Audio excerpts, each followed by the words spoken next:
What's going on, guys? You see a Jaguar here with GenJag.com, and April 15th marked the start of Jaguars offseason activities, where they basically get together and mostly go through a bunch of workouts, but most importantly, they get to meet the media and stuff like that. The start of Jaguars organized team activities, also called OTAs, begins on May 21st before there's a mandatory minicamp in June. That is a 3-day thing that is mandatory.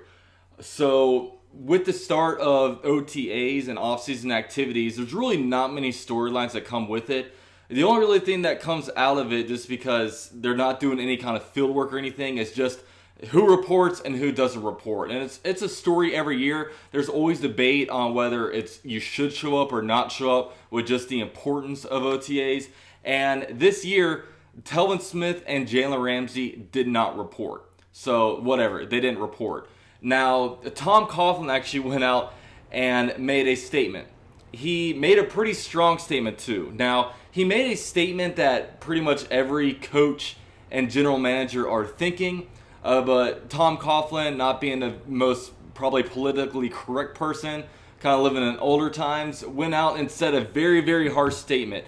He said, "We're very close to 100% attendance, and quite frankly, our players should be here building the concept of team, working hard side by side, constructing our bond of togetherness, formulating our collective priorities and goals. Success in the NFL demands struggles. Those who have given everything to them become lazy, selfish, and insensitive to the real values of team. The hard work that many try to avoid is a major building block for the development of an outstanding football team. It's not about rights and privileges, it's about obligations and responsibilities, and the question is, can we count on you?" So, with that said, he is all but saying the names of Telvin Smith and Jalen Ramsey, especially when he says close to 100% attendance. He's thinking that Jalen Ramsey and Telvin Smith are being selfish for not reporting. And he says it's absolutely unacceptable. Now, the NFLPA saw this, and the president made a pretty strong statement saying, "Our CBA definition of voluntary is the same thing as the actual definition and prohibits anyone from threatening players to participate in voluntary workouts.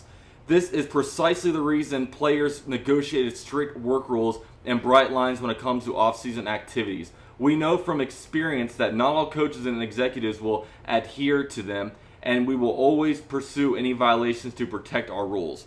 Now, Tom Coughlin is somebody that has lost OTA stuff practices before. I forget what the reason was, but it was something small, but he did wind up losing days from it. So there's a good chance that through this statement, Tom Coughlin might have lost, maybe an OTA practice or two later on. But it really begs the question, really just a whole voluntary thing.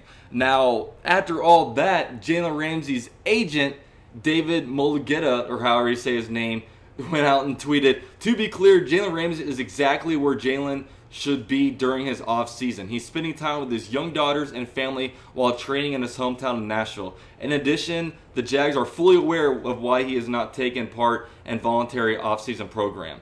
So, with this, I remember Doug Marrone, when he met the media for the first time, he went out and kind of talked about the beginning of these voluntary workouts. And he said that he tried to call Jalen Ramsey and Telvin Smith, and neither of them answered the call. Neither of them called them back, so he didn't really know what was going on to them. So with this, he says that the Jaguars are aware of why he has not taken part in the voluntary offseason program.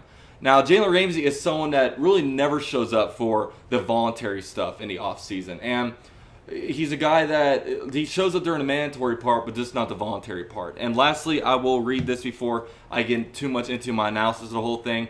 Jalen Ramsey actually quote tweeted his agent and said, "Fully aware and voluntary, meaning I don't have to be there, but they know the exact reasons I am not. My teammates know it's all love and know I'll be ready when it's time." Now, with me and my whole thing on voluntary workouts, if I were to say should a player be there versus should a player not be there, I would say they should be there. But with that said, I'm probably not the best person to ask that. The only reason why I say they should be there is because I look at it from a teammate's perspective. If I'm out there kind of busting my butt on my team, I would want my other teammates being there.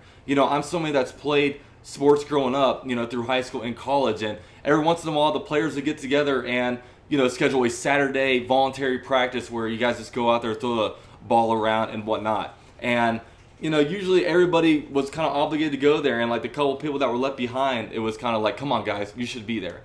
I would feel like it'd be the same way in the NFL, but I don't know that. So really the main person to ask is the team. If you ask Calais Campbell, like Nick Foles, the leaders of the team, do you think it hurts that when these guys aren't there?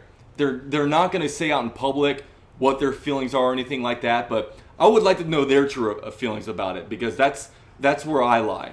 And really, with the whole voluntary workouts, you really wonder, like, is this something that's really important? I guess it's depending on the player. I always think that the quarterback should be there, and really some of the younger players. Like, of course, a bunch of players that, are signed like with the 90-man roster. All the guys that are on the bubble, they're all going to be there, of course. It's more about just it's more about the older players that, were guaranteed a roster spot and that are seen as leaders of the team. Now, with this, with Jalen Ramsey, for example, I would like to say that I would want him to be there, but at the same time, Jalen Ramsey is a guy that's extremely self-motivated. He really cares about the team, and he also really cares about his career and really being the best. Jalen Ramsey is doing everything that he can to be the best football player that he can be. He always comes back in tremendous shape. He always plays all 16 games, even when he is hurt. He's a guy that's a baller, and he's a guy that has his sights on not only the Hall of Fame, but being the best player to play his position. So with Jalen Ramsey, I don't mind him being there. With Telvin Smith, I would like to hear why Telvin Smith isn't there. I don't think it's right if Doug Marrone and stuff like that is contacting Telvin Smith, and if he's not responding, I don't think it's right to not give them a reason why. But I don't really blame them for not showing up to these practices. Now, there's all different kinds of family stuff that could be going on with Telvin, but at the end of the day, I think he'll come back ready to go. Now, what Tom Coughlin said could have a huge impact on next year's CBA arrangement, because the current CBA expires in 2020, and it was renegotiated back in 2011, and there were some good things and bad things that come out of it. I think my favorite thing were the rookie contracts, how based on where you're drafted, you're slated to get paid a certain amount of money. That kind of came into effect after Jamarcus Russell basically bank robbed the whole entire Raiders organization, and you have guys like Sam Bradford commanding just huge contracts when they haven't even played an NFL snap. So that's one good thing that came out of it. Another thing that came out of it were these voluntary OTAs, and if players do not want to feel threatened to go here, so there's a good chance that after next year they're either going to abolish OTAs or they're going to make it mandatory. I would think that they might just shorten it, maybe have instead of 10 days of OTAs and a 3-day mandatory minicamp, maybe like a 6-day mandatory minicamp. I think that something like that would happen, but it's going to be a crazy rearrangement of the CBA. There have just been so many issues in the NFL dating back to 2011, when it comes to different like Thursday night games.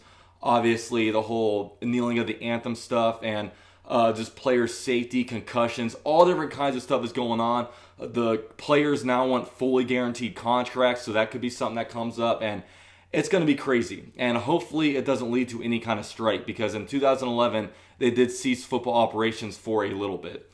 Now, let me know what you guys think. Do you guys think these mandatory minicamp or these voluntary OTAs, it's important for guys to show up, or what are your feelings on it? My opinion more lies on the players. Is it important to the players for these guys to be here? If not, if it's cool with them, I understand. If you're a player like Jalen, who's very self-motivated, who always comes back in great shape, I understand. But yeah, those are kind of my thoughts. Please leave a like on a video, subscribe to the channel, and I'll see you Jags fans next time.